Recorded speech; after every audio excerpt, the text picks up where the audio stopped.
Hello everybody, welcome to another episode with Real Estate Talk with Walter. I'm a contributor of the Property Tribune, and today I'm here at REIWA with Cath Hart, the CEO of the Institute. Thank you for joining us. Good to be with you. Yes. We did an interview about 9 months ago when she was just 3 months with the Institute.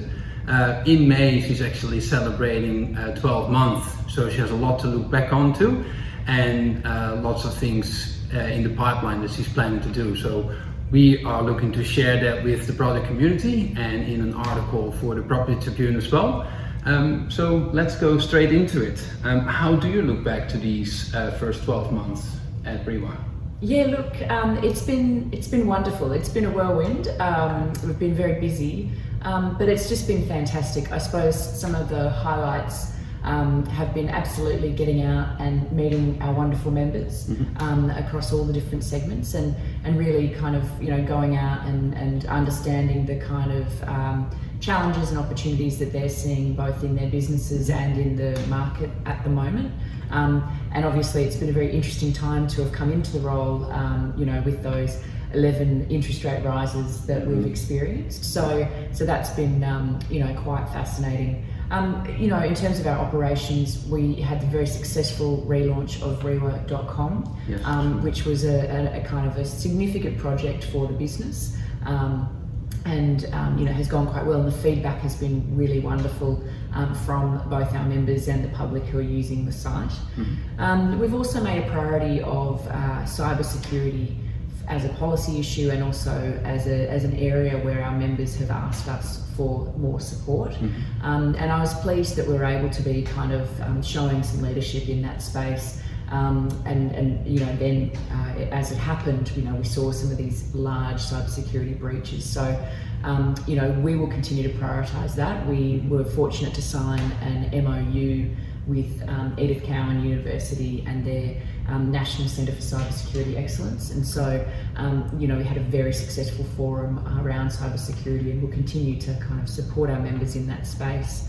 The other things that I've been very proud about are our expanding and enhancing our tenancy training program, which helps very vulnerable West Australians understand what the private rental market, what that looks like, how to find a rental, how to maintain the lease, what their obligations are, what assistance might be available to them. And we've been partnering with the Salvation Army and some other organisations over many years to do that. So that's been also personally like a real highlight as well. Yes, okay, no, perfect.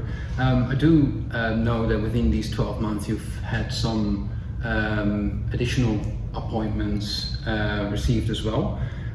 So one of the things that you were appointed to join the government's Homeless Advisory Group. So how do you look back on that role? Look, that is a kind of reasonably recent appointment. I was very, very, I suppose, humbled to be invited to join that group by Minister Carey. And I think that it's really important that we are represented in that group, because when we look at housing supply, we have to look across the entire housing continuum. Any new supply at any point helps kind of free up capacity, and particularly for the most vulnerable West Australians.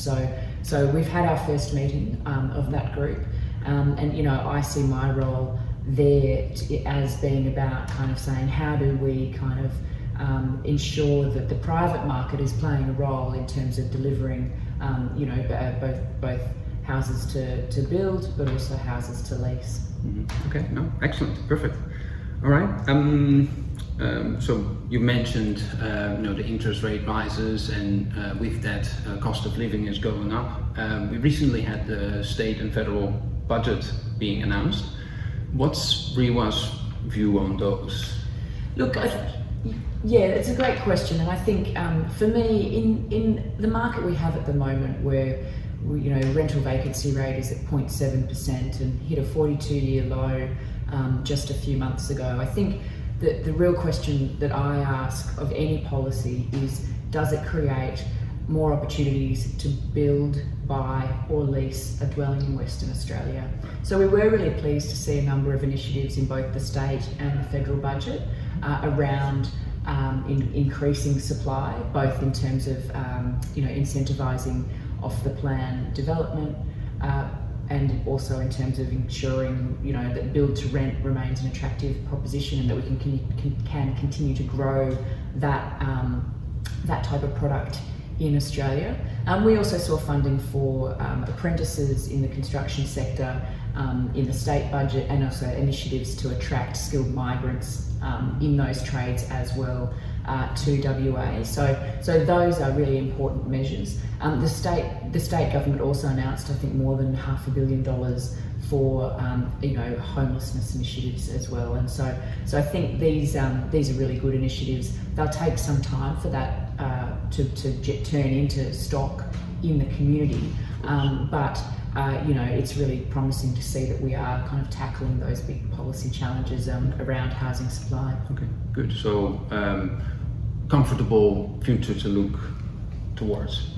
Yeah, look, I think that's right. I mean, you know, the Federal Treasurer kind of outlined his views around inflation as well, which, you know, we've obviously been watching closely because, you know, that's obviously the big driver of interest rates in Australia. So, you know, what we also know though is that the West Australian market has been a lot more resilient than the East Coast in regards to those interest rate rises.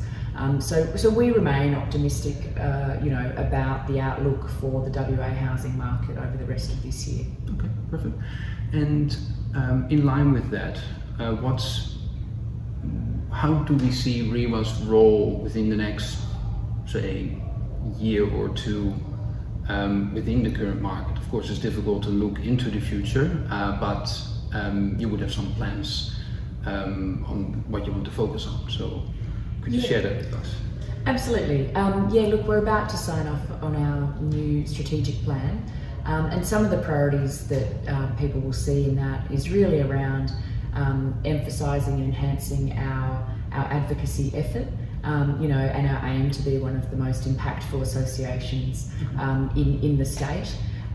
You know, we'll also be looking to continue our community engagement activities, you know, particularly around that tenancy training program and expanding that. We've been having some conversations around that as well. And also just continuing to make sure that people understand that REIWA.com is a wonderful source of local, you know, local advice for what's happening in the WA property market. Yeah. Oh, perfect. All right, excellent. Thank you. Almost going towards the end. What are the predictions for the next financial year? What do you expect what the interest rates will be doing? We've seen one missed, but then surprisingly the last one there was an increase again. Are we at the end of these interest rate rises, or hard to say? Oh, look, crystal ball gazing, I'd be kind of picking the lotto numbers. But I mean, I guess we're seeing some mixed commentary now after the federal budget.